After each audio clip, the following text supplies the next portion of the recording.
Good morning, everyone. It's Tuesday, October 29th. I'm John Weigell here with Rob Litterst, and this is the Hustle Daily Show.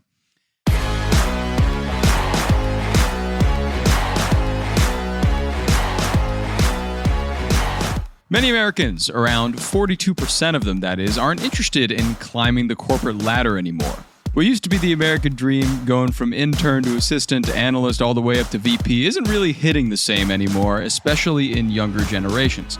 So why is this happening? And if not promotions and raises, how can employers incentivize their workers?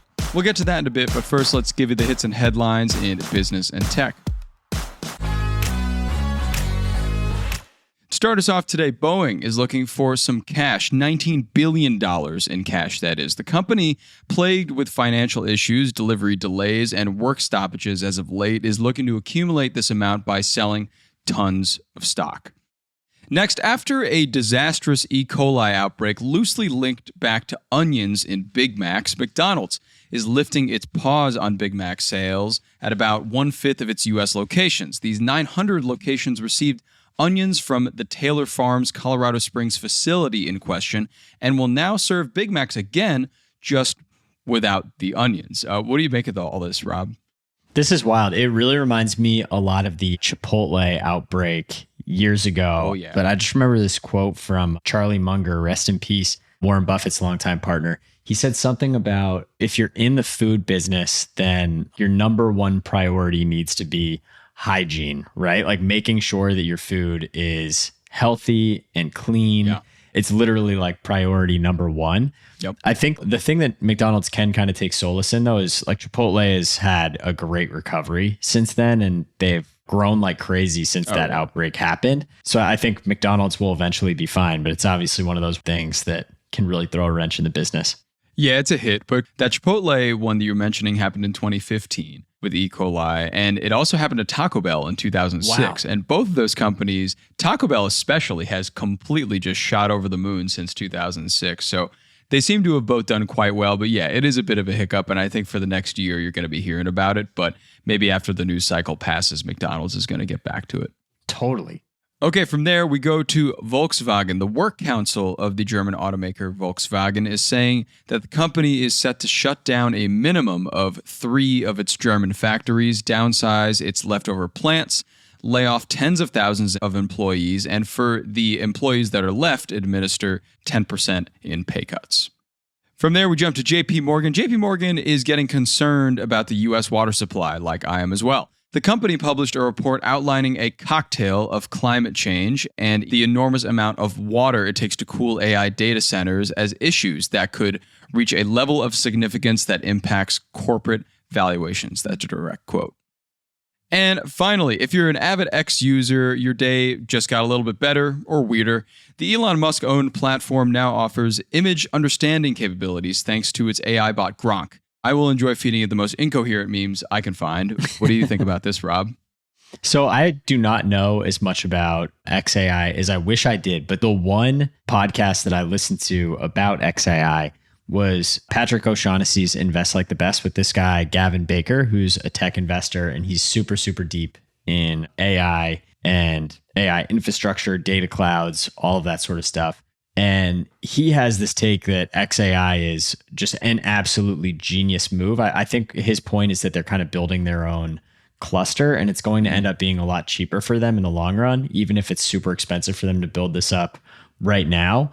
It's going to be incredibly powerful, and it's very cool that they're already kind of releasing all of these new features and making it more consumer friendly.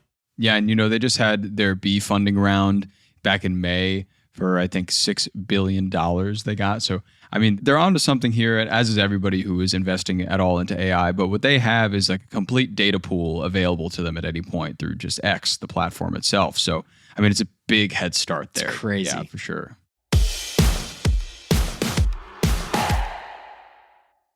Remember how marketing used to be?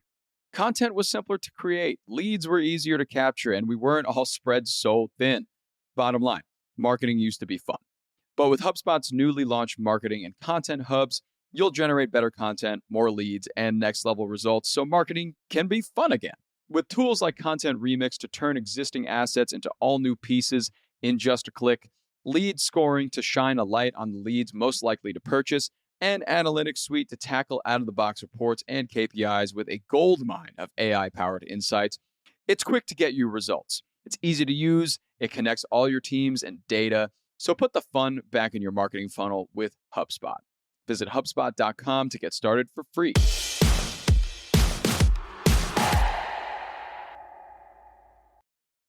Okay, on to the main story today. So workers in the US aren't as interested in promotions as they used to be. Not everyone seems to want to make partner or be a manager anymore, and are more actually in favor of under-the-radar work. So Rob, can we talk about the big stat driving all this information? Definitely. One thing to your last point about kind of like under the radar work, I think that's part of it. People are happily working at whatever level they're at right now. Yeah. But I think another part of it is like more and more people are doing their own thing. Like more and more people, I think, feel like they've been disillusioned by the kind of like corporate ladder and that promise, and that being the kind of like main way that you work for generations. And more people, I think, are becoming entrepreneurial. The kind of like spirit of entrepreneurialism has really infected American culture. And I just think global culture in general. Mm-hmm. More and more people are interested in kind of starting their own business, being a solopreneur. You see like all of these influencers on LinkedIn and Twitter talking about the benefits of being a solopreneur and really kind of like building your own thing and not needing to worry about reporting up to a manager or managing people. So I think like all of those things are kind of like circling the same idea that people are just kind of like changing their opinions about what they think is kind of the ideal way to work today. Yeah. Yeah, no, I completely agree. We're kind of in a climate right now that really lends itself to wanting to start a business or do your own thing because, I mean, the amount of layoff news that we get daily, we just reported on Volkswagen today, laying off a bunch of employees. So it really runs the gamut every day of different layoff news, and people are getting a little more disillusioned about the workplace and working their way up to be that manager, that VP. Yeah. I mean, I think the headline stat that you mentioned at the top of this, there's a survey conducted by Randstad, a global human resources consultancy, and it found that 42% of respondents in the US said they don't want a promotion because they're happy where they are. And that was a higher number than in countries like Italy, Spain, and New Zealand, which I think we often associate more with kind of being laid back about work. You know, you think Spain, you think siestas, you think relaxation, you think Italy, you think about vacation. I've seen it firsthand, my dude. Yeah. In Barcelona, everybody's out 2 p.m., 3 p.m., having a great time. Right. So for Americans to be responding at this rate that they don't want to be promoted is really surprising. This example from Dell is like truly crazy. Dell executives said in February that if employees didn't come in at least 3 days a week, they would be ineligible for promotion. You would think that this would kind of like fire up the employee base and more people would start coming into work. Oh, yeah. But the kind of end result of this is that nobody even cared. Months after this proclamation went out, nearly half of employees were still fully remote, happy to remain in their current roles as long as they could keep working from home. Yeah. So really just a very surprising response to that question. It's got to be frustrating to be an executive at Dell and, you know, seeing this kind of play out. It's like, okay, well, what carrots and sticks can we use now? Right. Also, like, what is the future of our company? Because the incentive right now, it doesn't seem like it's a promotion. It doesn't even seem like a raise anymore. It seems like wanting to do the work that you're doing or being able to do the work that you're doing and have a work-life balance. At least that's a lot of what Gen Z millennials are going in with because they've completely dramatically changed the workforce. A lot of these percentages and a lot of these stats are due to the influx of Gen Z and millennials in the workforce that have just kind of changed the way a lot of workers look at things. Totally. Like I'm a millennial and I feel like it's changed so much just since I've been in the workforce. And I think like solopreneurism and having your own startup, I feel like lifestyle business used to be almost viewed kind of as like an insult, like in the context of hustle culture and, you know, having this business that is, you know, not growing at all costs and not like hyper scaling like crazy.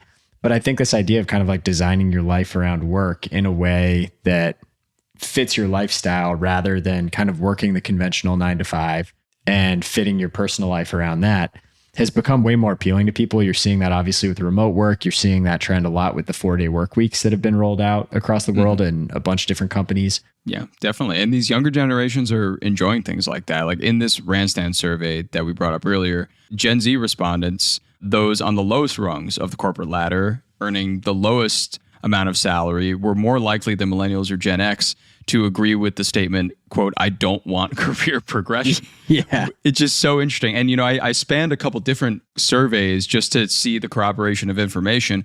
Gallup did a survey that asked people what's deterring them from seeking a position in senior leadership. Gen Zers were concerned with long hours and round-the-clock demands that come with a job at the top. So the more responsibility is actually deterring them from moving up in the corporate world. Yeah, I mean, I think a lot of people look at this and they're like, I don't want to be in front of my computer all day. I want to have kind of like a balanced lifestyle. I want to be outside. I want to be with my family, all those sorts of things. And they see their managers and directors and VPs above them and realize it's part of their job to be more active and to be online more. They have more responsibility. They need to do more. And those two things kind of go hand in hand. And obviously you're getting better compensated for that work up at the director and VP level. But I think a lot of people are realizing that they're more willing to kind of like trade that income for the time that they have back and the kind of flexibility they have with their lifestyle. Right. It definitely seems like the breaking of like an old way of doing things. So super curious to see where it goes from here. Yeah, I'm just so fascinated that employers can't really rely on these big promises of promotions or raises to get people to devote themselves to these jobs. I think what we're looking at here is a change in feelings just about the job that you're doing, that you don't want to be doing a boring or unfulfilling or badly managed in a toxic environment job. You want to be doing a fun job that you kind of like to do, and you don't really mind what the salary or raise or promotion is. A lot of people in these surveys were saying that they are happy doing the job that they're doing and they don't want to go up to be a manager because that's a lot more responsibility and it's a completely different job, and they'd prefer to just take a pay cut and do the same job they've been doing. Yeah. Yeah. So interested to see how this changes our workforce for years to come, Robbie. Agreed. Between that and AI taking over a lot of jobs, it's going to be really interesting to see what the workforce looks like in 10 years. Yeah. Yeah. This will be fun. Yeah.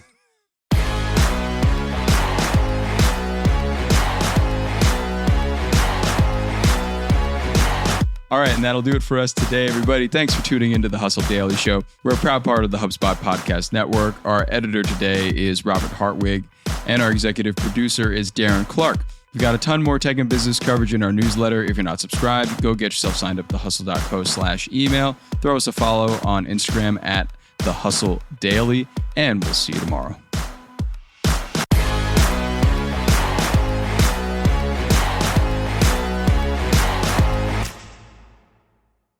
If you're struggling to keep up with all the latest innovations in tech and what they'll mean for your life, TED Tech has you covered.